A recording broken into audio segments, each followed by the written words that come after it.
my name is Cynthia Guanfobe and I live in Wuhan, China. Yeah, you heard that right? Right where the coronavirus began. But yeah, I'm strong and healthy. And previously on this platform, I just began talking about expatriate life in China. Well, that was several months ago. As you know, the coronavirus has affected many things out there, including the price of salt in the market. So there's going to be a little change on this platform as I will be talking about family life and all things family. So just stay with me as we talk about things concerning the family, and stick around because there's going to be many more. Today we are going to begin with the value of the family. Okay, the first thing that I want you to realize is that the family was created by God and it is older than the state. The family gives birth to the state and not the other way around. You see that CEO seated behind that mahogany desk in a multi-billion-dollar company. He came or did not come from a family. You see that truck pusher on the street, he came or did not come from a family. Well, let's go back to the very beginning. Who are the creators? Oh well, God created and instituted the family, but who are the two people who initiate this family thing? It is a man and a woman. Some people say there's this chemistry between us. This chemistry between people. A man meets a woman, and before you know it, they say there's this chemistry between them. And then before you know it, they are either in a relationship, they get married, or before you know it, they have a child. Well, that's the beginning of it. That's the beginning of a family. Whether it is in a home or not, that's a family. But come to think of it, I don't know if it's really chemistry for some people, because that's where we have to start from. That's where the problem begins from. I don't know if some people are thinking biology, or it's chemistry, or it's even food and nutrition. You see, a man will just go to a woman's house and they'll give him, you know, the bottom pot of fried rice. He will eat it and feel nice about it, and soon his senses begin to tell him that this is my wife, whereas he was just anchoring to this woman because of the food. Many things make people to come together. Well, I'll put it to you that your equation in this chemistry you're talking about, it needs to be balanced. Because if your equation is not balanced, imagine ammonium, wait, imagine hydrochloric acid plus what's this other acid again? Sulfuric acid. You mix it up in the lab and you say chemistry is happening. You know what will happen at the end of the day? It will give you ammonia, and you know how the pungent smelling stench of ammonia. So it starts right from there. Who are the two people who come together? What are your cause and your values? Are you ready to begin a family? Are you ready to start a family together? As you are together, claiming that or saying that chemistry has brought you guys together, biology is soon going to follow, and that is the production of a child. That is the beginning of a family. Are you ready to start a family?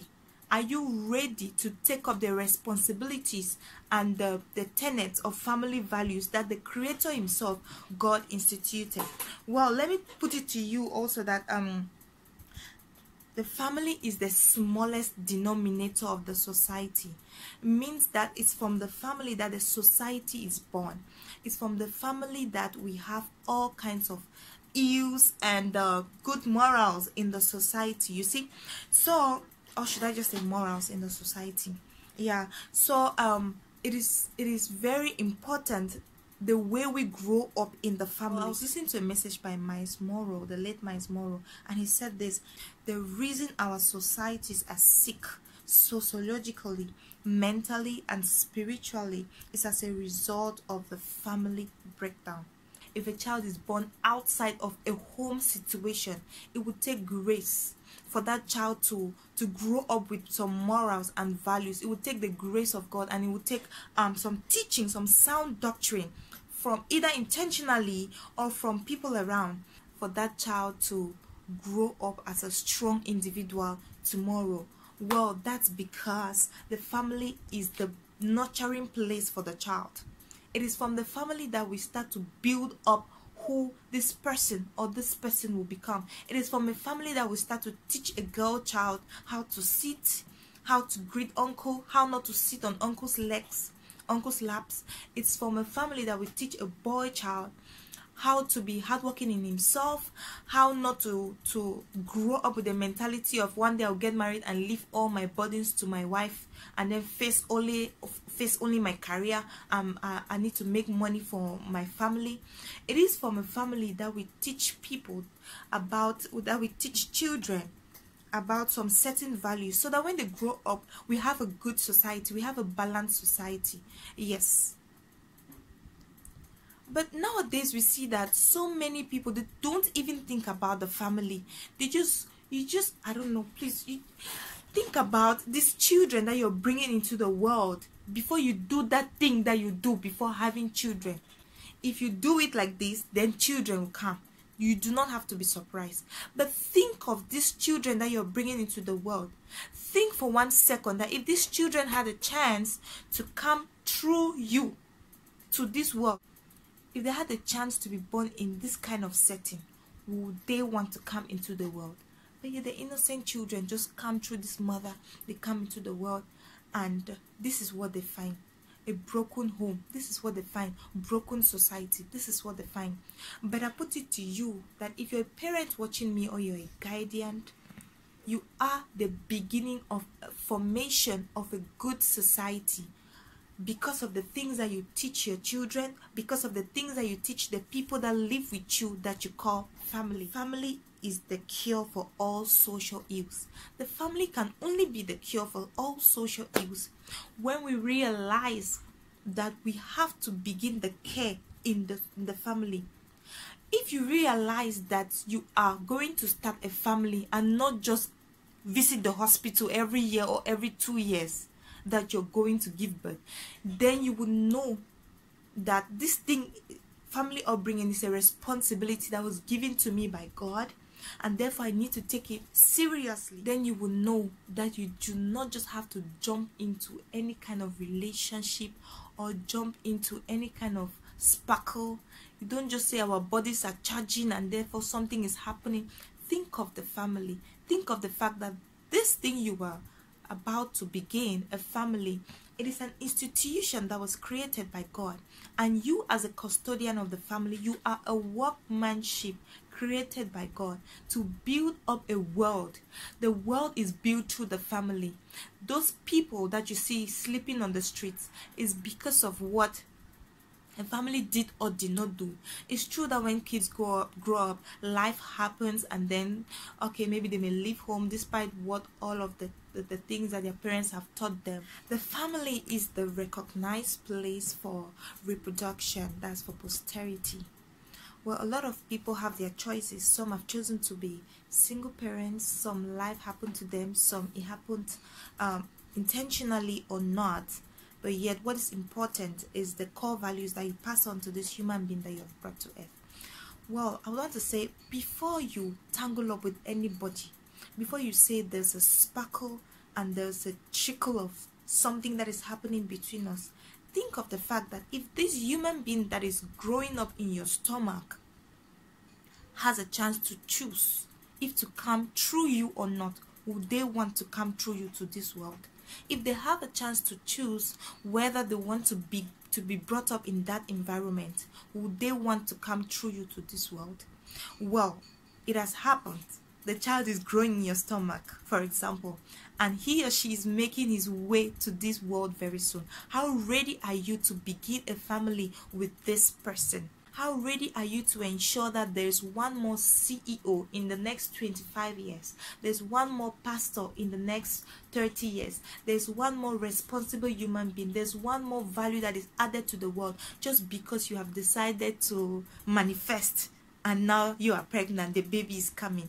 How prepared are you to take up the responsibility that the Lord has given to each parent, which is the value, which is nurturing the family? And I'll put it to you that the family is not just the kids that you have biologically, but it's everybody that comes to that grows up in your household, everybody that lives in your household. Well, especially the ones that are kids.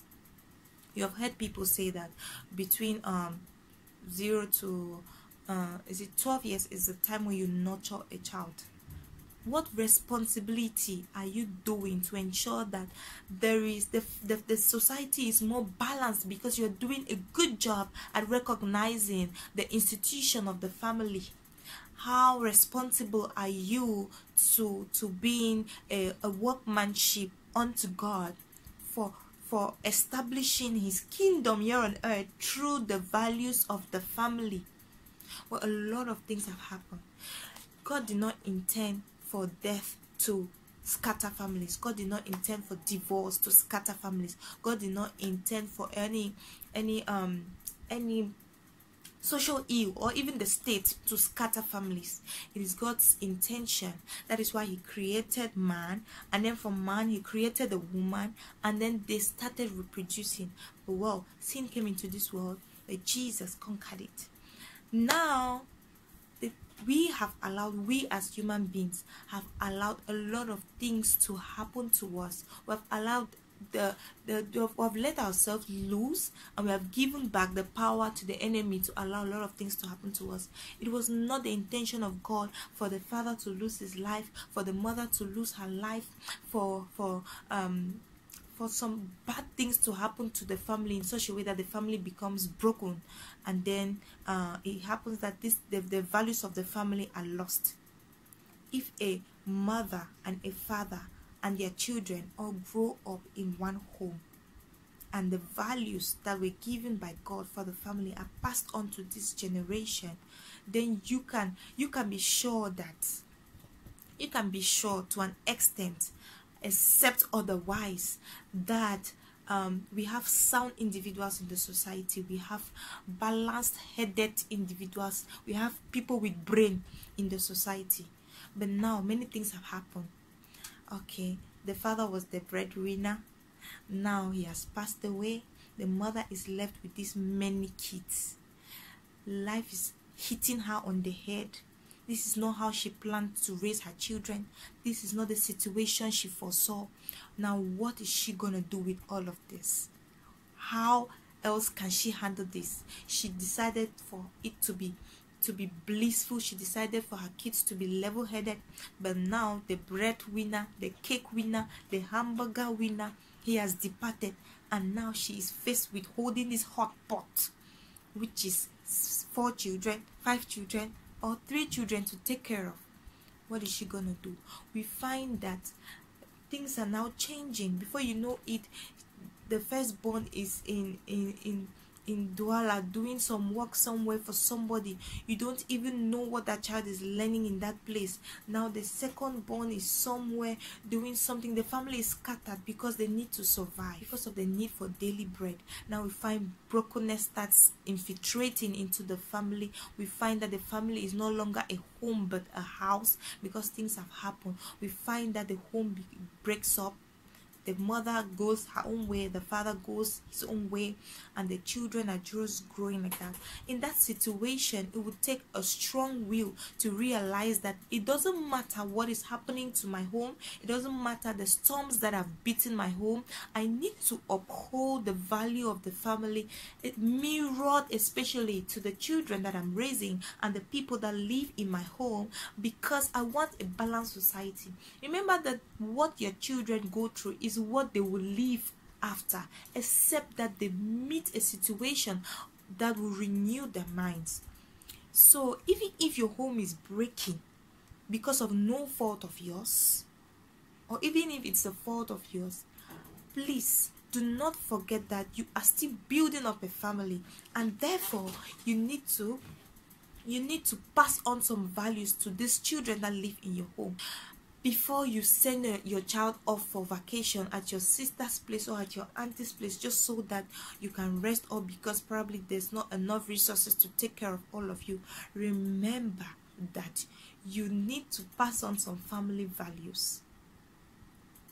And in case you are watching me or listening to me and you are not yet married, or you do not have a child yet, I want to remind you that before you sparkle with that person that you're looking at, before you even say yes to that person, before you mingle up your heart and your emotion with that person, before you start deceiving yourself even that you love that person, meanwhile you don't, remember that a child may come into this world, and that's the beginning of a family.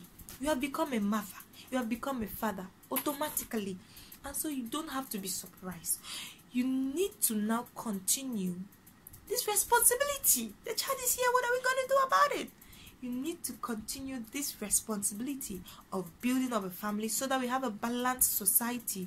We do not want brokenness in the society. We do not want people to just be following career, just be career oriented, but they do not have some core values that make up the family. This is going to reflect in the society, even when they become successful, because probably they have put 1 and 2 together, 500 francs and 500 francs together, and it has become 1,000. There's still going to be some missing item, except that they sit down and realize that the way I was brought up is not the way I need to continue. Then only then will they change their mindset about it. But the family is important. Think about it. If you made a mistake the first time, you don't need to continue in that mistake.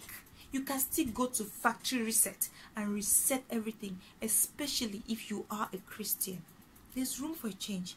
But remember that before you begin a family, my sister, my brother, think about it. It's such a pity that the child, oh no, it's not a pity. Now we have it, that the child comes to the world the way it comes. I've just been thinking, what if a child came to the world like buying a car, even if it was not expensive, or buying a bottle of water, let me put it like that. You go to the shop and you say, then you buy the water and know that I remove my money to buy this water because I am thirsty.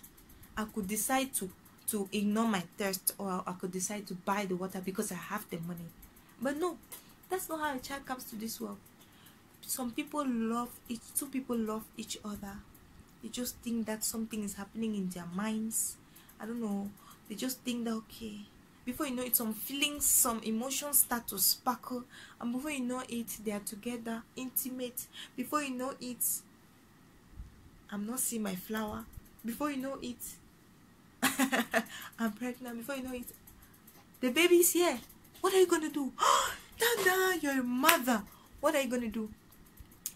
That's a family you have started.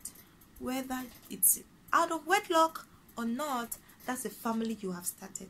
And you need to carry on this family. You need to ensure that the family values are instilled in that child. What are you going to teach a child what you don't know? That's what we're going to be discussing in the next video. Please like, comment, and won't you subby for me?